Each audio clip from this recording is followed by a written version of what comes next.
Já está? Já.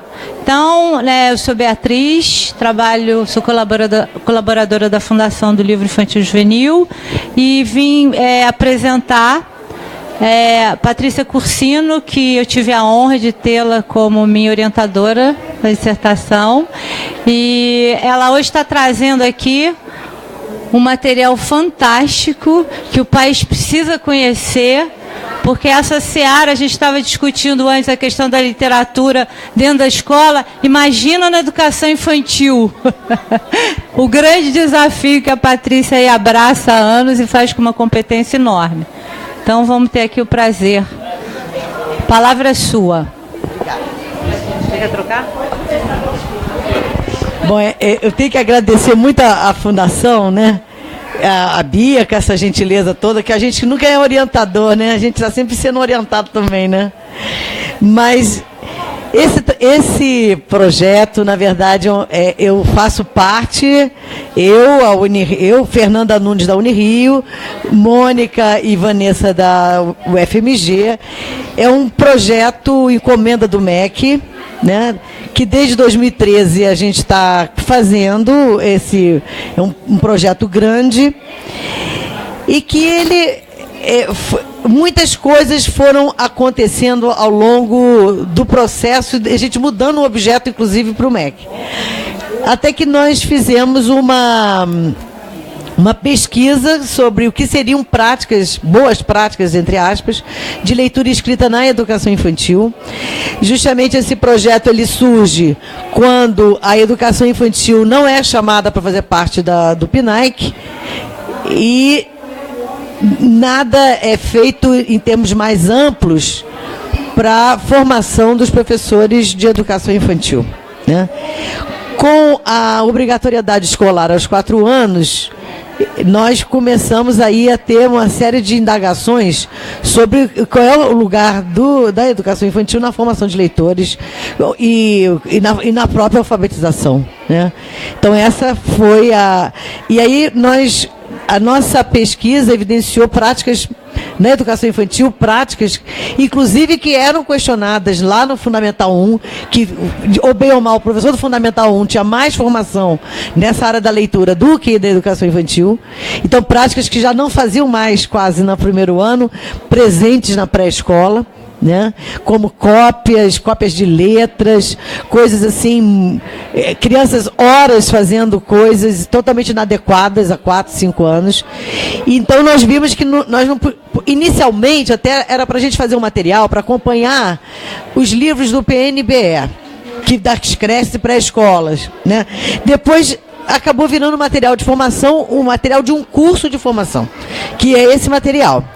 Eu vou depois passar o material e eu vou falar muito rapidamente dele, porque ele é tem uma história longa e com muitas questões aí embutidas. O festival já ouviu a gente falando em vários lugares, a gente está meio que, nós estamos virando assim, nós estamos, entre aspas, né, tentando vender o peixe pelo seguinte: o MEC encomenda o material fica pronto exatamente em julho.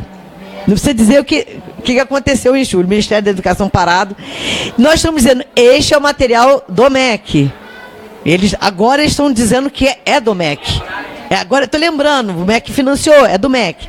Agora estão entendendo que é do MEC, né? Mas ainda não entenderam que é para o MEC subsidiar um curso de formação de professores. E como o MEC agora está com o PNAEC na educação infantil, seria em tese para o PNAEC, entre aspas, na educação infantil, né? Tudo em tese, porque nós estamos exaustivamente fazendo todo tipo de... Nós, que eu digo, Mônica Correia, eu, Fernanda, a gente já foi a todos os fóruns de educação infantil, então a gente está com todo o fórum de educação infantil nos apoiando, mas está muito difícil que o Ministério assuma. Tivemos uma notícia de que o Ministério quer transformar em online. Aí a Graça Lima, que foi a capa dura em Singapura, se ela vai para Singapura quando ela souber disso, né? Que aqui ela não vai conseguir ficar. Porque realmente assim, o material foi feito para folhear, não foi feito para ser rolo. Depois, essa ideia de que você pode transformar tudo online, bom, em PDF não, vai ficar em rolo, né? Se for fazer uma adaptação, o que a gente tem visto que tem umas adaptações que estão horríveis, vira joguinho, né? Muito bem, professor, você conseguiu, agora vai para a etapa seguinte. Esse tipo de coisa é triste, né? É muito triste a gente ver a coisa assim. Mas, bom, então...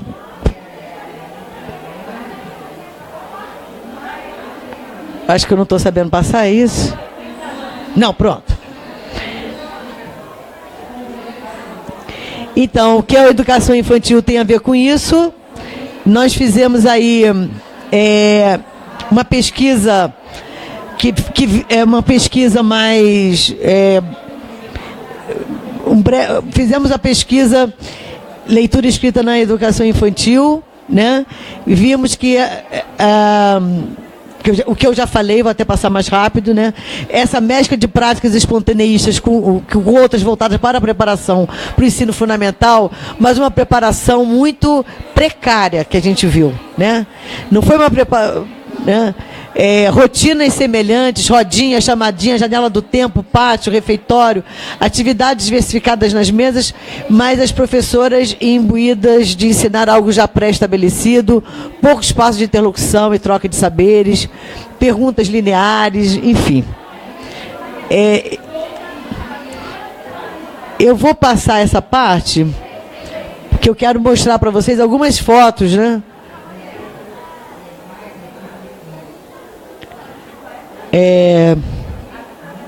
Essa visão muito preparatória, isso foi uma coisa muito presente, quer dizer, o trabalho com a leitura e a escrita na educação infantil, entendido como a relação com as letras, a relação fonema-grafema. A gente não teve uma visão dessa que a gente está falando de leitura. Ora, para as crianças pequenas, é fundamental a literatura, a brincadeira com isso tudo, com as diferentes linguagens, né? Essa palavra organizada, trazendo outras possibilidades de pensar o mundo, né? Então, tudo isso que encanta as crianças e que a gente tem defendido, a pesquisa não mostrou, foram pesquisas em 5 capitais, Brasil afora, né? Claro, uma pesquisa muito rápida, mas que deu um panorama aí bem triste, sabe? Oralização de letras, né? Alguns municípios com invasão de sistemas apostilados. Aqui, assim, literatura para preencher tempo livre, né? É muito ruim eu ter que passar essas coisas. Eu não queria vir aqui para trazer isso, né?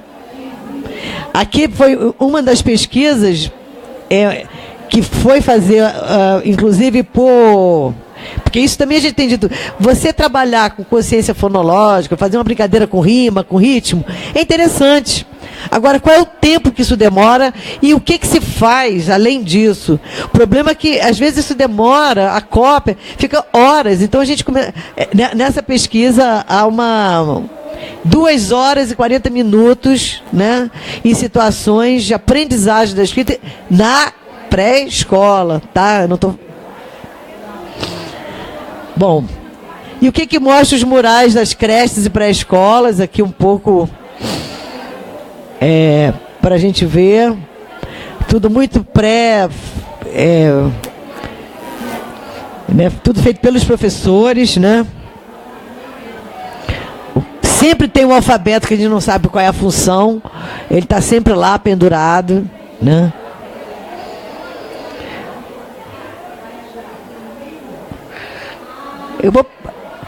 Assim, nem tudo foi tão ruim. Quer dizer, não, é tão ruim fazer um trabalho desse? Não, né? Não é.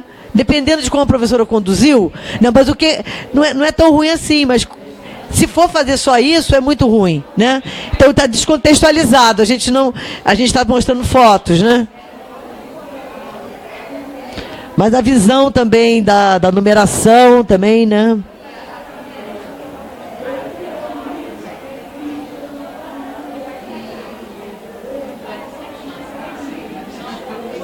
Não, e a gente mostra uma foto dessa, a gente sabe que a gente pode entrar em qualquer escola que a gente vai encontrar algo muito semelhante, né? E aí a gente, assim, isso não é, esse mundaréu de coisa, não significa que esse seja um ambiente de leitura, ambiente alfabetizador, como a gente queira chamar, né? O que tem nas paredes que possam ser elementos dialógicos, elementos que vão trazer realmente alguma coisa significativa do que aquele grupo produziu, né? Não é, nós temos histórias penduradas, feitas para as crianças, tem também, tá? Aqui ficou. Mas o predomínio é dessa estética muito feita pelos professores, né?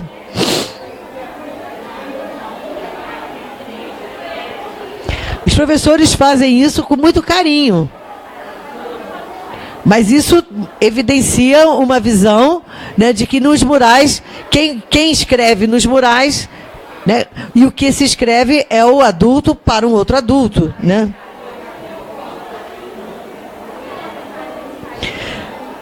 E da mesma forma que a gente fala dessa ampliação cultural, feito disse o Percival, a gente está vendo aí, né? Em termos de imagem, é o que já está posto, o que as crianças já conhecem, né? É o que as crianças já conhecem, né? E a gente tendo uma literatura infantil maravilhosa, com esse universo imagético fantástico, e a gente trabalha o mesmo Mickey, os mesmos elementos que já estão em todos os lugares e todas as estampas por aí, né? Aqui uma etiquetagem, daí cresce, tá? Daqui é a pesquisa lá do Enfoque, da PUC. Alguém já viu a janelinha do tempo em algum lugar? Parecida, né? Olha,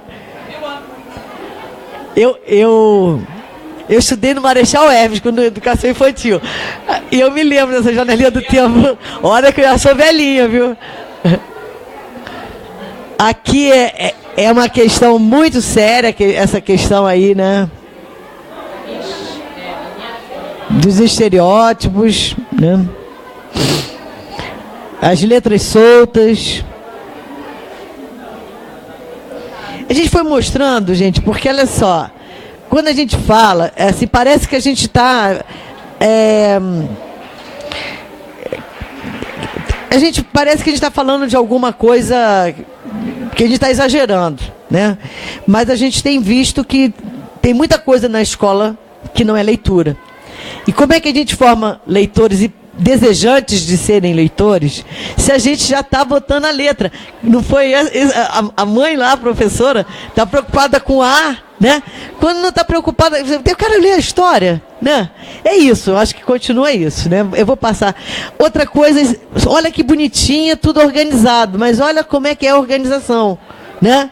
A organização é por tema, então é claro que eu vou pegar o livro, é bom para trabalhar as cores, esse livro é bom para trabalhar, né? Pai e mãe, está arrumada a sala de leitura. Sim. Não, os professores produziram isso. Sim, sim. Uhum. Quer dizer, e pega a cestinha, e olha que é bem feito o negócio, porque pega a cestinha, já está tudo organizado ali, né? Se você for pensar em termos de organização, tá bacana. Em termos de ordem, né? Agora, eu não posso misturar um pouco ali os livros, né? Então, essa concepção do conteúdo vem na frente, né? É como se a literatura... É o serviço, né? É o serviço de temas que são temas também criados numa tradição cultural, porque ninguém disse que a educação infantil tem que trabalhar com esses temas. Olha lá o índice, se o Daniel tivesse aqui, né? Ele ontem estava falando...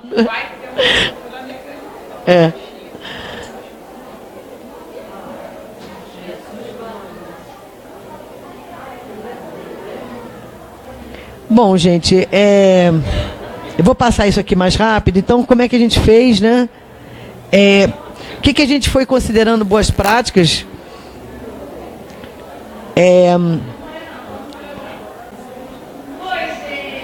Eu acho que não vai dar para eu entrar nesses detalhes, que esse PowerPoint é meio detalhista, mas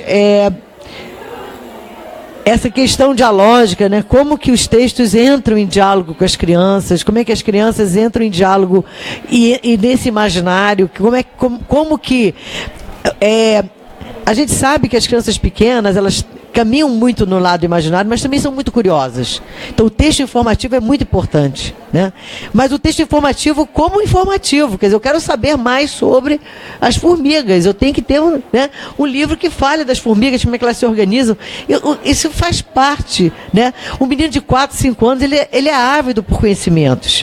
Os dinossauros, e tem milhões de temas que as crianças se encantam. Então, eu acho que a gente tem que ter literatura, muita, e também livros informativos, sim. Né? O que não é possível é a gente achar que a gente vai ensinar um conteúdo por via da literatura, né? De uma via linear da literatura, uma coisa muito linear em relação à literatura, né? Essa questão dialógica é uma questão que está muito... que a gente tem batalhado muito por isso, né, em termos das nossas formações, e esse material está todo muito dentro dessa perspectiva, porque é muito difícil o professor acolher e devolver aquilo que as crianças trazem. Né? Ele tem sempre a palavra, ele centraliza o discurso. Então, trazer as crianças para dialogarem, trazer as crianças para falar delas, falar das impressões, falar das suas opiniões, né? Isso parece óbvio, mas está muito difícil da gente ver acontecer. A questão da brincadeira também, a gente tem uma distorção. Eu brinco com as crianças, né? Eu faço bingo de letra, eu faço bingo... Então, eu brinco. Não é que a gente pode fazer bingo de nome e bingo de letra? Pode, mas isso não é só isso. Isso não é brincadeira, isso é atividade dirigida, ludicamente. Ótimo que seja lúdico. Agora, você não vai dizer que está brincando, que você bate palma com toda vez que falar a sílaba tal. Isso não é. A criança sabe que isso não é brincadeira, né? Brincar é, de fato, brincar. As crianças, como experiência de cultura, elas brincando e estabelecendo seus distribuição de papéis e de situações que elas escolham, e que muitas vezes justamente a leitura ela dá a possibilidade da gente até brincar com as histórias, brincar corporalmente com elas, entrar nesse imaginário, e depois elas brincam das suas maneiras, trazendo esses elementos, muitas vezes, as histórias lidas, né? Essa questão, quando a gente tem usado e firmado, né, porque a gente tem esse viés bakhtiniano, mas os gêneros discursivos, para que a gente entenda que o texto é discurso, né? Porque se a gente entende o texto só como texto, ele pode não ser entendido na perspectiva discursiva. Então, por isso que a gente pode dizer que existe, né, essa linguagem visual, a gente pode metaforicamente chamar de um texto visual, né? Que está muito presente na literatura infantil. Eu vou passar um pouco essa parte, que está um pouco longa.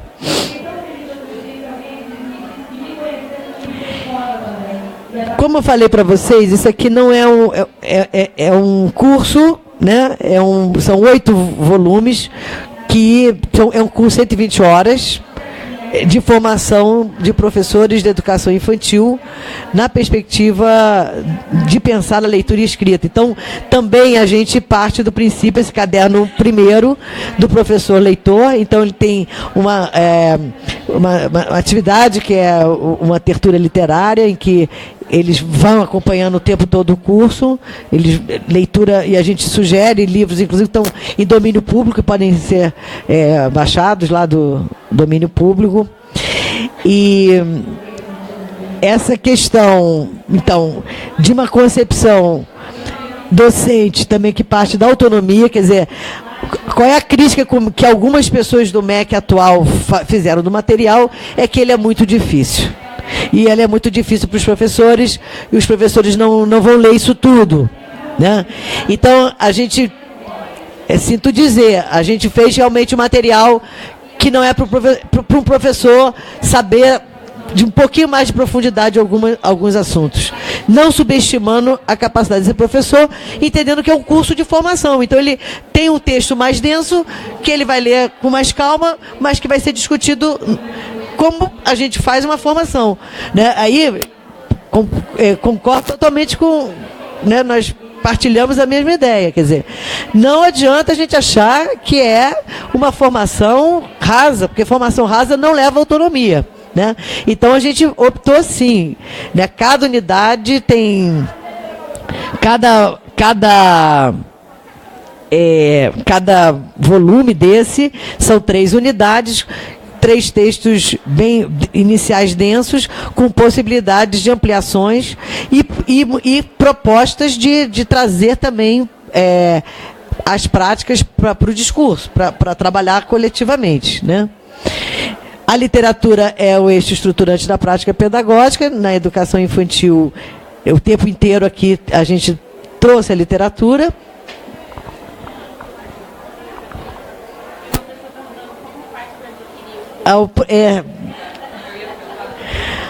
Bom, como faz para adquirir? Pois é, como faz para adquirir? Esse é um problema. O problema da aquisição é que, em tese, o Ministério da Educação iria distribuir para os professores do curso, né? E então, como agora a gente está aguardando, se tiver o curso, né? O Ministério já disse que não tem verba para fazer impressão, mas pode ser uma contrapartida dos municípios. A gente já tem todo o material, já está pronto. A gente sabe que esse material, ele não custa mais de R$10 o volume. Se fizer em grande quantidade, vai baratear muito. Pega uma editora que queira publicar, né? Então, esse material está pronto, ele está totalmente pronto, né? É uma questão de papel para imprimir, né? Uma gráfica para imprimir. Mas isso a gente não tem possibilidade de dizer, né? Eu acho que, sendo um projeto, uma política pública, essa pode ser uma contrapartida dos municípios, né? De fazer uma impressão. O que a gente vai tentar montar, já está montado, é um CD com todos os que a gente tem muito sugestões de leituras complementares. Então, todo esse material que tem que dar download e tal, isso a gente vai fazer, né? Para que o curso tenha porque às vezes não tem facilidade, isso aí vai estar tudo organizado para ter, porque o curso vai acontecer em Belo Horizonte, né? A Prefeitura de Belo Horizonte já assumiu, então a gente vai estar com a Prefeitura de Belo Horizonte, vai fazer o curso, independente do PNAEC, tá?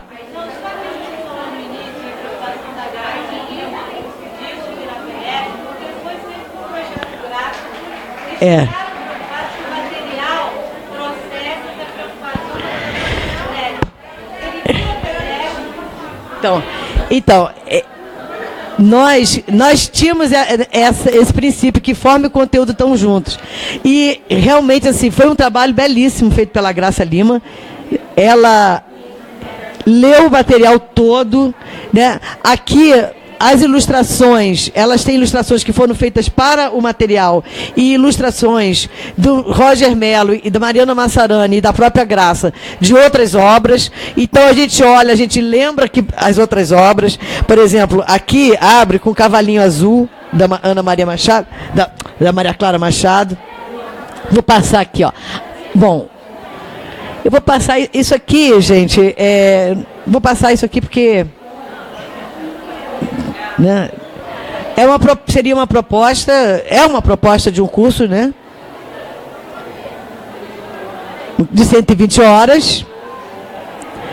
São 8 cadernos. Esse encarte é o encarte das famílias. O volume 8 é a relação da leitura dentro e fora da escola. Então, aqui é um guia de orientação para as famílias lerem com as crianças. Então, ele tem uma linguagem bem simples, né? A Graça ficou de fazer em preto e branco para as escolas poderem imprimir xerocado, né? embora eles tenham feito essa coisa toda muito linda aí das cores, mas não é muito prático para reprodução, né? Então, a gente parte desse princípio que o curso, ele articula, né, ciência, arte e vida, que é uma proposta aí do próprio Bakhtin, quer dizer, a ciência, conhecimentos teóricos com profundidade, né, a questão da arte perpassando o material e todo o processo formativo junto às crianças e com os professores, e o trabalho pedagógico significativo, eles trazerem as práticas para dentro da discussão. Então, o tempo todo, a gente vai ter um texto bem teórico, nós chamamos, são quase 30 autores, né? Autores da educação infantil e da linguagem. Então, tem Cecília Goulart, Ana Luísa Smolka, Ana Galvão. A gente só não chamou o festival, né? Foi uma pena. Mas tem Cecília Goulart, Sônia Kramer, Solange Jobim, Rita Ribes. Tem aqui, são 20 e tantos, é difícil até de falar. O Edmir Perrotti, porque nós temos o caderno 7, que foi uma questão que o Ministério quis também fazer, que é trazer o acervo, botar o acervo do PNBE, né? E aí tem o texto também falando da organização dos espaços, da biblioteca, então, que é o caderno 7, né? Então, introduz o tema, né? Depois tem o corpo do texto e as experiências e atividades vividas na educação infantil. Reflexão e ação propõe discutir as atividades e situações. Depois, aprofundando o tema, indica textos, filmes, etc. E ampliando o diálogo também, né? Nós fazemos questão de colocar referência bibliográfica, porque se vocês olharem o PCN e outros materiais feitos para professores, a bibliografia ela só vem ao final, e a gente fez questão que ela tivesse referenciada também no texto. Então, todo o texto é como um texto menor. A gente fez um trabalho enorme a gente teve leitores críticos, quer dizer, eu estou me atropelando aqui porque foi muita coisa, foi um projeto longo, mas cada texto do especialista foi lido por 3 leitores críticos, professores da rede, né, de diferentes do país, que deram sugestões, e nós, coordenadores, relemos, mandamos para os autores, refizemos alguns. Então foi bem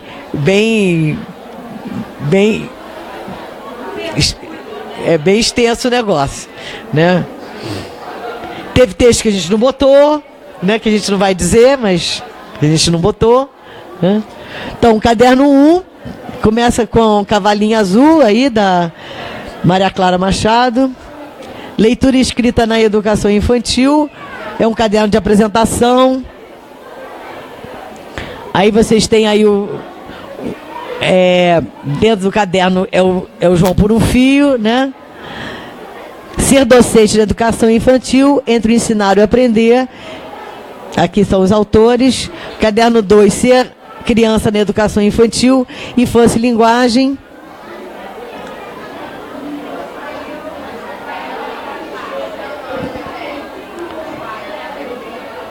O caderno leitura literária entre professores e crianças. Aqui já é o caderno 3, que é o caderno de infância e linguagem.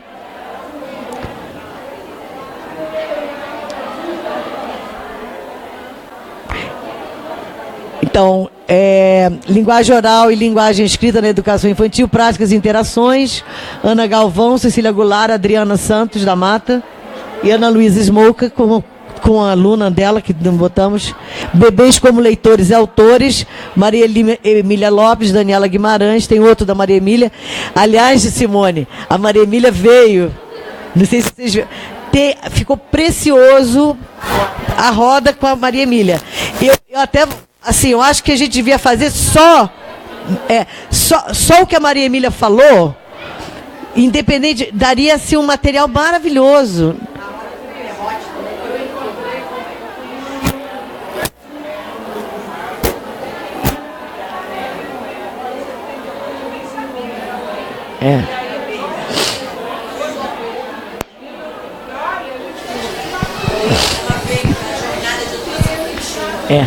Ô, Beth, essa jornada de educação infantil esse ano aqui da prefeitura vai ser em cima desse material.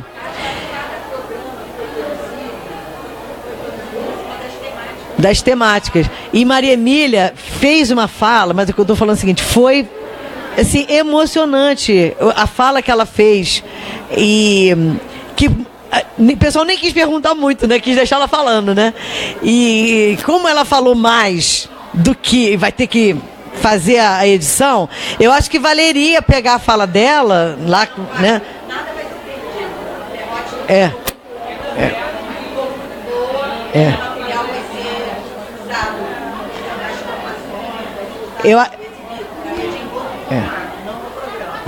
Pois é, que eu acho que teve assim, tem o formato né, e tem um outro que foi bem bacana.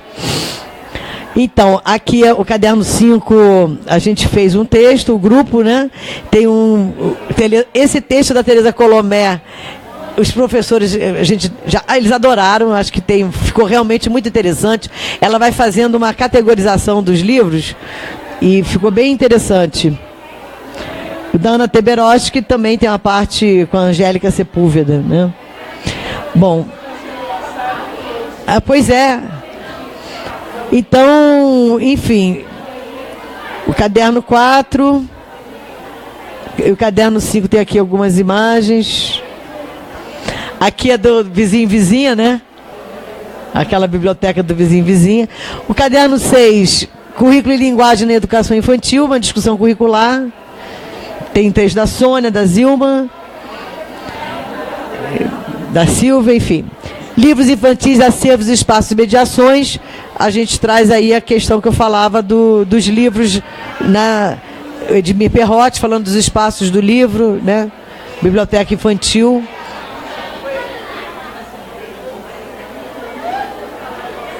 E no final, então, caderno 8, que é sobre as famílias, né? A leitura, diálogo com as famílias, a leitura dentro e fora da escola. E conta de novo que é o encarte para distribuição para as famílias. Bom, o material, se vocês quiserem, a gente passa, vocês podem dar uma folheada. E a gente, enfim, está aguardando. Obrigada, agradeço aí a gente poder, que a gente já está quase que fazendo propaganda, né? Porque assim, ficou muito legal o material, então a gente acha que é um desperdício não fazer o curso, né? Então, a gente está pensando em fazer o curso no Rio de qualquer maneira, mas a gente ainda está aguardando aí o governo federal se posicionar. Então, gente, muito obrigada aí. Alguém quer falar alguma coisa? Alguém quer fazer alguma pergunta? Eu não sei se eu quero fazer pergunta, mas eu quero falar uma coisa. Eu acho assim, a gente precisa ir na complexidade disso, porque a verdade é que esses retratos e assim, eu comecei a minha vida profissional como professora de educação infantil. Antigamente não tinha essa divisão, né? Agora eu nem posso mais ser regente de educação infantil, nem que eu queira, embora já tenha sido durante muitos anos. Eu agora já nem sei mais quem sou eu. Mas a verdade é que quando a gente vai... Eu hoje gerencio um programa de educação de jovens, que é conhecido na rede como Ginásio Carioca. É um tempo de educação, uma escola de tempo integral, né? Supostamente de educação integral. Mas eu conheço essa rede há mais de 30 anos, eu sou professora dela há mais de 30 anos. E eu comecei na educação infantil, né? E eu, quando faço as visitas nas escolas, o que eu mais me espanto é de como ela é igual à escola que eu estudei, à escola que eu iniciei minha vida profissional, e lá se vão que eu estudei mais de 50 anos, né? Porque eu entrei nela na rede pública de ensino aos 5 anos, minha mãe ficou lá na fila em Realengo, não era muito simples porque tinham poucas escolas, né? E éramos muitos.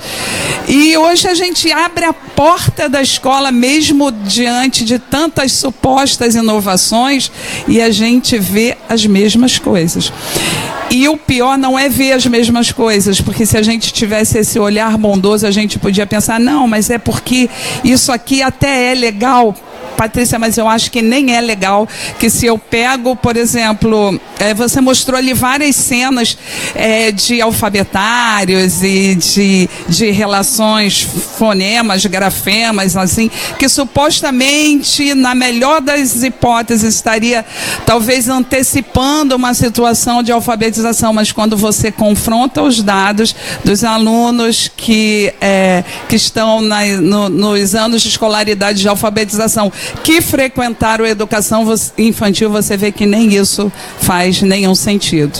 Então, assim, é preciso mergulhar profundamente. Se a gente deseja mesmo uma situação de transformação, é preciso saber que, de fato, quando a gente vê essas situações, né, essas salas de aula, o que de fato elas continuam representando. Sim, não dá para fechar os olhos e não dá para fazer de conta de que isso é um processo que já não pode mais existir dentro, principalmente da educação pública, porque a gente está se propondo a educar uma nação. É diferente da rede privada, onde o pai vai lá e escolhe, não, eu quero esse modelo de escola, eu quero esse modelo de educação e tal, mas na educação pública não é assim. Entendeu? Ela se propõe a estar atendendo a todos. Então a gente precisa de fato renovar. E aí por isso eu acho que a defesa da formação continuada ela é fundamental. Porque não existirá um tempo de formação suficientemente capaz de estar promovendo essa mudança de comportamento, de atitude, de forma tão efetiva quanto a gente precisa ter. Entendeu? Eu acho que esse é um lugar que precisa ser estudado durante todo o tempo. Quando a gente teve um percurso na proposta Programa Ginásio Carioca, que era uma escola de tempo integral de 8 horas. E em 2014 a gente começou a pensar como é que a gente incorporava não a questão do 1/3 de formação, mas como a gente incorporava a formação continuada para essa escola que supostamente seria uma escola de inovação de tempo e espaço dessa educação. E a gente fez a opção naquele momento de um pouco encolher a escolaridade básica desses alunos para 7 horas, mas em contrapartida incorporar um movimento de formação continuada dentro do horário escolar, dentro do horário de trabalho dos professores. E hoje a gente tem uma escola que funciona tem um funcionamento de 7 horas de educação escolar, né, ali em relação aluno e professor, mas diariamente a gente tem esses professores se reunindo durante 1 hora e todos os professores conseguem se encontrar 1 hora por dia, todos os dias nessas escolas. E eu acho que a gente, distante de estar discutindo se 7 horas é ou não é educação integral, porque a escola continua aberta e ela pode estar aportando várias outras relações, né, de conhecimento e de aprendizado com a comunidade, que não envolve o protagonismo do aquele professor regente. A gente avançou muito, eu acredito que essa incorporação fez a gente ter uma escola muito melhor, no sentido de estar pensando as práticas educativas e uma suposta melhora ou não, porque a melhora vai depender do tempo e do espaço político que a gente estiver vivendo, mas a verdade é que aí sim ela aparece nesse cenário, na minha perspectiva, na minha avaliação, como uma perspectiva de uma mudança que é necessária e que não pode mais ser a qualquer tempo, precisa ser para já.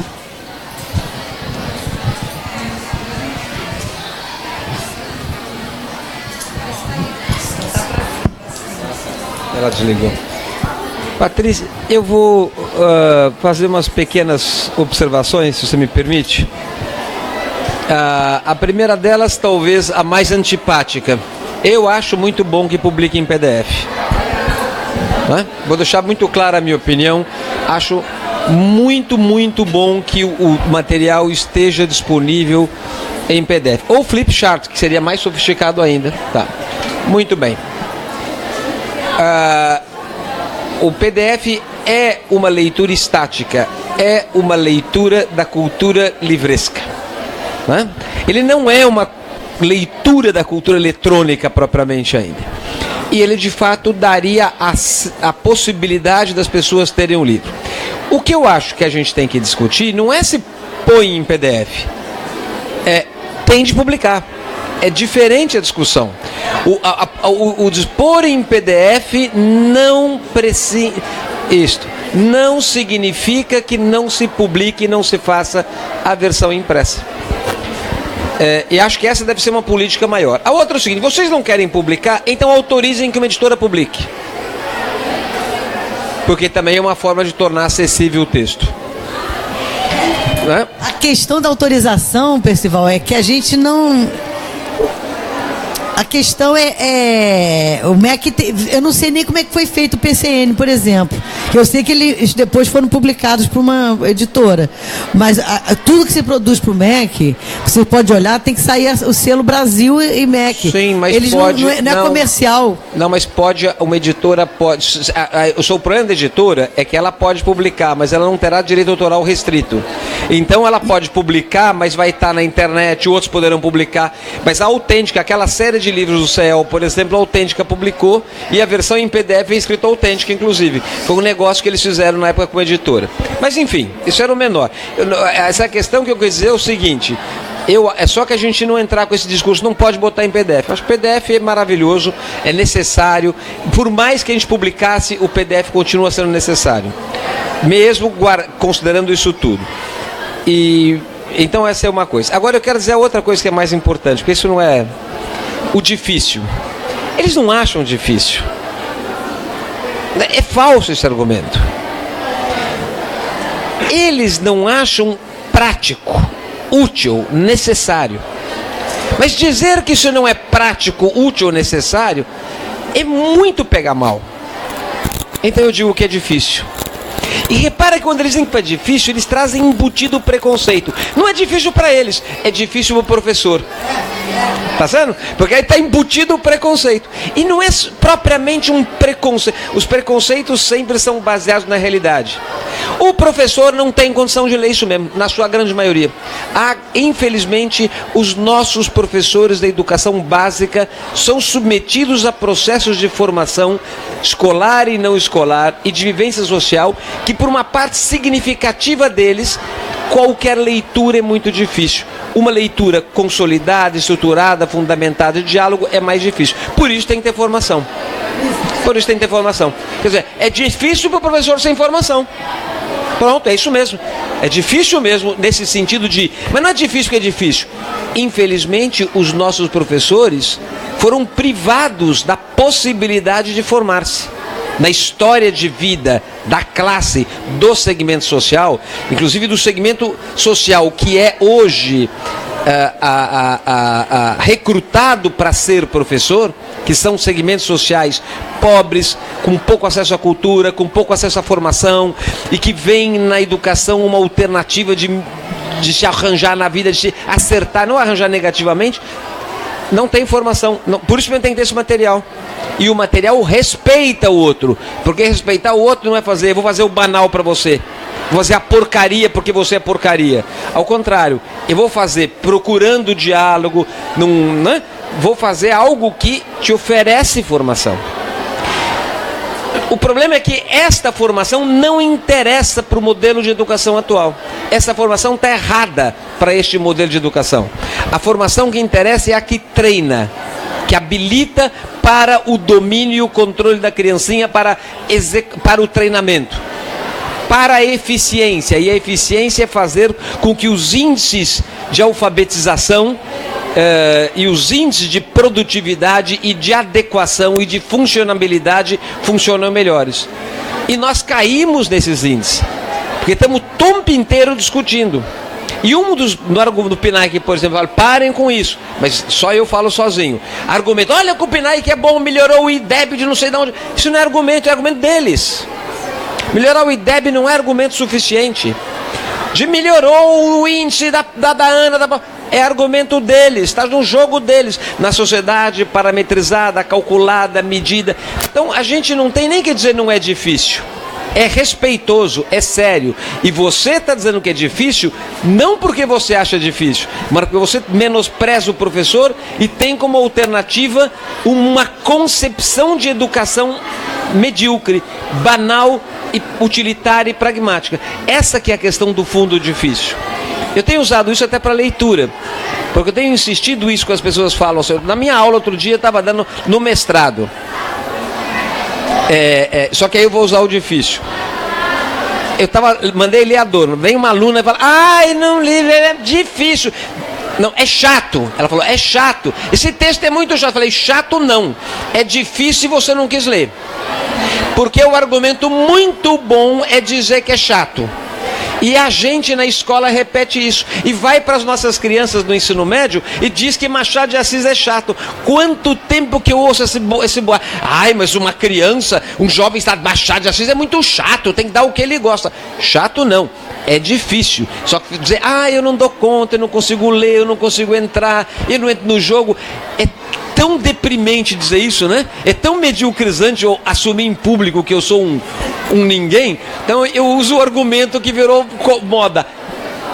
É chato, né? Isso para ler. E para a escola é isso. Em vez de eu dizer eu tenho dificuldade, eu preciso melhorar minha qualificação, o problema é meu, eu inverto. É difícil. Então o é difícil e o é chato aparecem como argumentos que escamoteiam a realidade, né? E que não nos interessam nesse sentido. Mas insisto em dizer, o MEC não quer esse material, mas não é porque é difícil. Ele não quer porque ele não gosta do argumento, do conteúdo, da proposta, da concepção. É esse o problema, entendeu? Eles querem alguma coisa, e a mesma coisa para o Pinay. O problema do Pinay, como era, o MEC não quer o Pinay antigo, porque o Pinay antigo não é a concepção de educação predominante hoje. Não é da Fundação Lehman, não é aquele que se matou correndo de Fórmula 1. Né? Tem se matou correndo de Fórmula 1 e virou herói nacional, porque se matou. É o único sujeito que se mata e vira herói, né?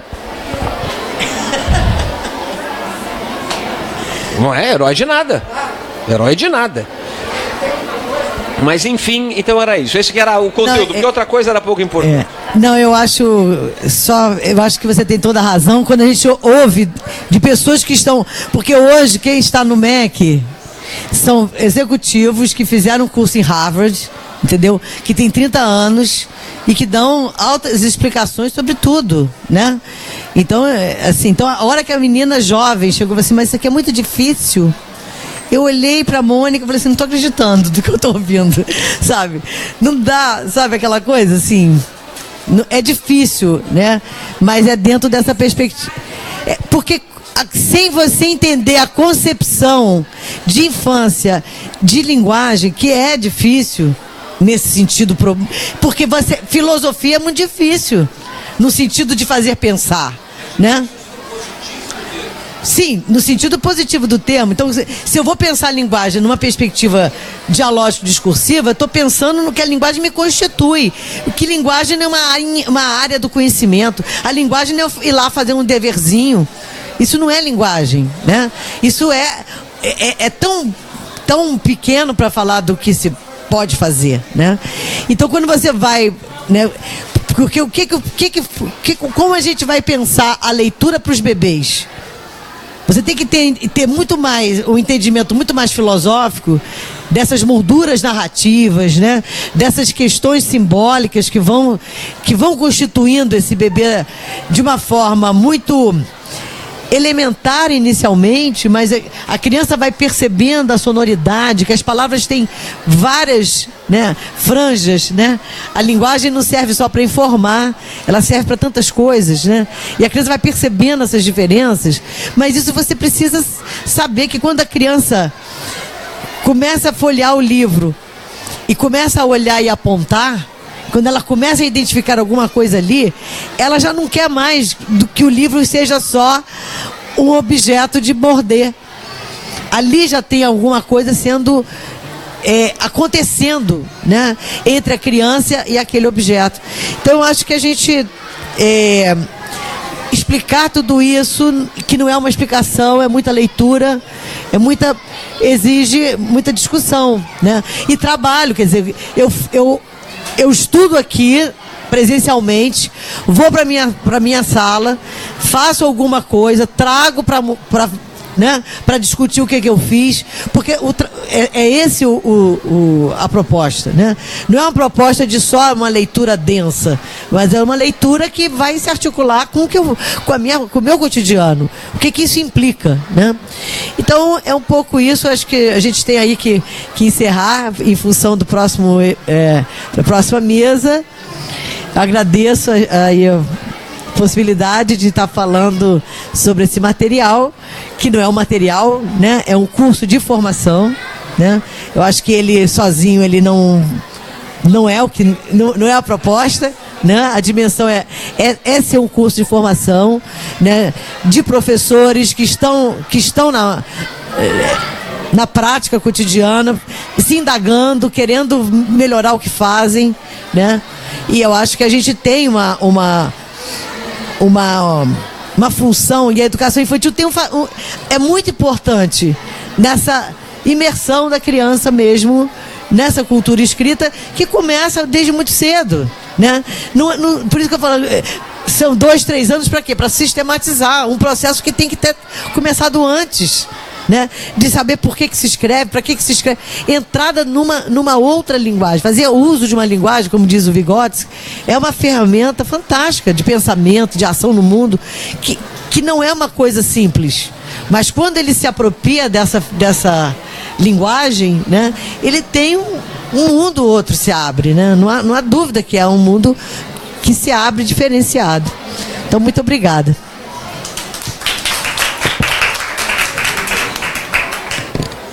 Medo.